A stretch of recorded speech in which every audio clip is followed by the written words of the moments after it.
What is our gospel saying to us this morning? Turn the other cheek toward the enemy who strikes you. I wonder how General Schwarzkopf would have responded to that. Give him your houndstooth blazer and your shirt. Bless and pray for those who don't like you. Christians can agree on two things concerning Jesus. One is that he had some pretty important things to say about love. And number two, rarely anyone really follows his advice. He couldn't have meant all that stuff. Sounds pretty good, in theory, but I was taught when somebody pushes you, you push back. Don't tread on me. An eye for an eye. R-E-S-P-E-C-T. That's what it means to me. That's tough loving your enemies. But love and lend and be merciful and forgive. One of my favorite stories is about a pastor preaching forgiving your enemies. And the church matriarch spoke up and she said, "Oh, I've done that." "Well, come on up, Bernice." And Bernice came up to the front of the congregation, and the pastor asked her, "How is it that you have forgiven your enemies?" And the elderly woman said, "Because I've outlived the dirty rat." Everybody knows it's a dog-eat-dog world. Jesus takes us somewhere else by saying there is a divine way, a better way than retaliation and revenge, no matter how glamorous Hollywood tries to make it. In the movie The Untouchables, which takes place in Chicago during the Prohibition period, there's this scene. It's 1930 and Al Capone has the city in his control. Elliot Ness, who's played by Kevin Costner, also known as Dances with Wolves, is there to stop him. But how? How do you stop Capone? His first attempt at a liquor raid failed because of corrupt police who tipped off Capone. Ness has this meeting with an Irish-American police officer named Jimmy Malone, played by Sean Connery, a.k.a. 007. He's fed up with the rampant corruption in the force, and he offers to help Ness. And his advice is blunt. If you want to get Capone, here's how you get him. He pulls a knife, you pull a gun. He puts one of your men in the hospital, you put one of his men in the morgue. That's the Chicago way. That's how you get Capone. Pretty simple formula, really. Knife, gun, hospital, morgue. That's some serious eye for an eye philosophy. And although it might make for a cool scene in a movie, the problem is when you live like that, nothing changes. Violence begets violence. The Chicago Sun-Times reported 555 murders in 2018. Obviously, the Chicago way isn't working very well. It was Gandhi who said, when society lives by an eye for an eye, the only thing that it accomplishes is blindness. Jesus, today, is saying that first. We all confront anger from time to time. Maybe someone you know. Maybe it's a neighbor. Maybe it's a relative. Maybe it's somebody bullying at school or at work. Somebody losing their temper. Maybe it's road rage. There's nobody who suffers from road rage here, is there? My dad used to get road rage, which was really interesting because he was so mild-mannered, a calm introvert otherwise. But when he got into his car, he became another person. He became Al Capone. That's who he became. Yelling and shaking his fist, honking his horn. That sounded like a Canadian goose, that little horn. "You moron," he'd yell. We kids were in the back thinking, who is this guy driving the car? Dad drove a Buick Opel, a station wagon, an anemic little car.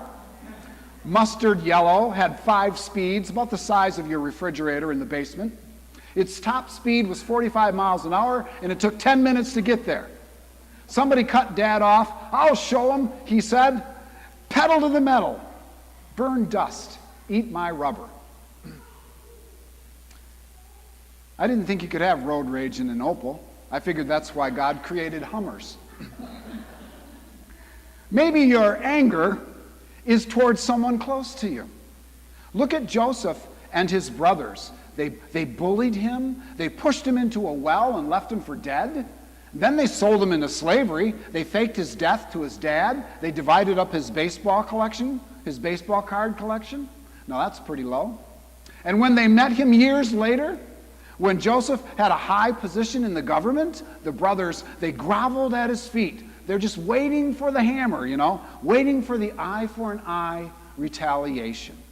But Joseph, so close to God, so in tune with life, so free from ego and bitterness and the victim mentality, Joseph embraced them.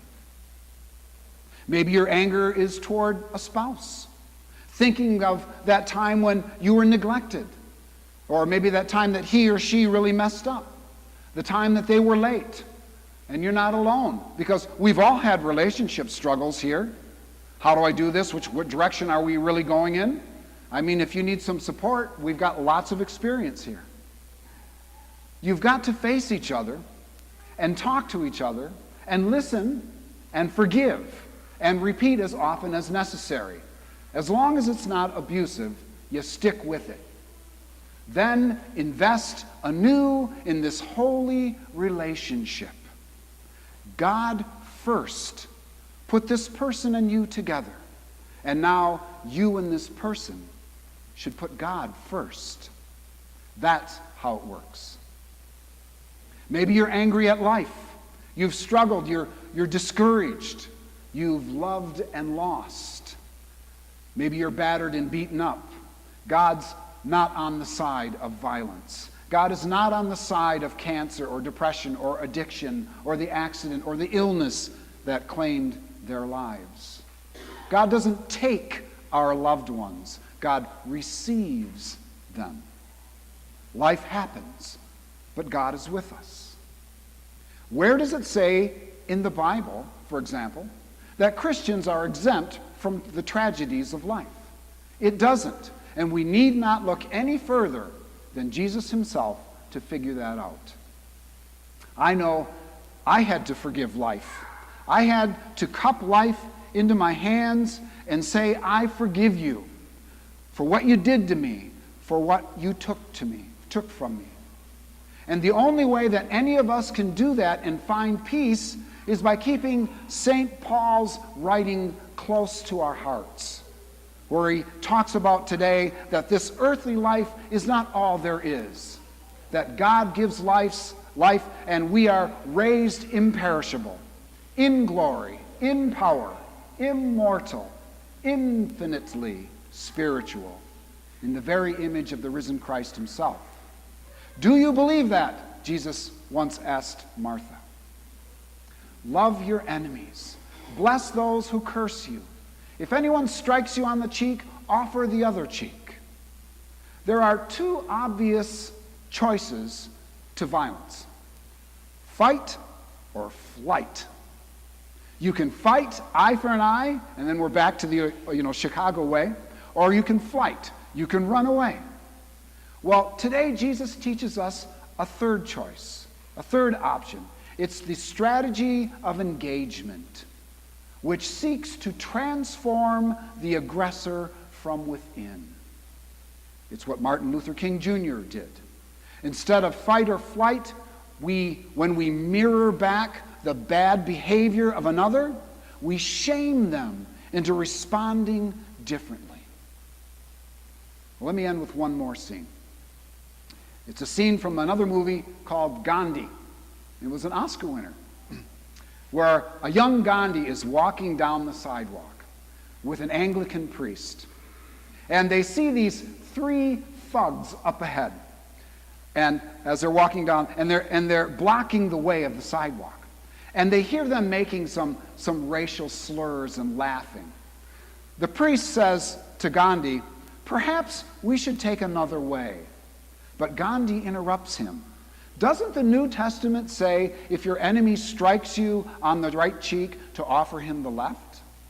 The priest answers, "Well, yeah, but perhaps that phrase was used metaphorically." So Anglican, isn't it? "I'm not so sure," Gandhi says. "I have thought about it a great deal, and I suspect Jesus meant you should show courage. Be willing to take a blow, several blows, to show that you will not strike back, nor will you be turned aside. And when you do that, it calls on something in human nature, something that makes his hatred for you decrease and his respect for you increase." And they reach the thugs blocking their way, and one of them says, "Get off the pavement, you bloody dog." And all the while, Gandhi continues his intense eye contact with them. And face to face, Gandhi calmly replies, "You'll find there's room for all of us." And then he walks right through them, continuing down the sidewalk. He's not being a doormat. He's not fleeing violence.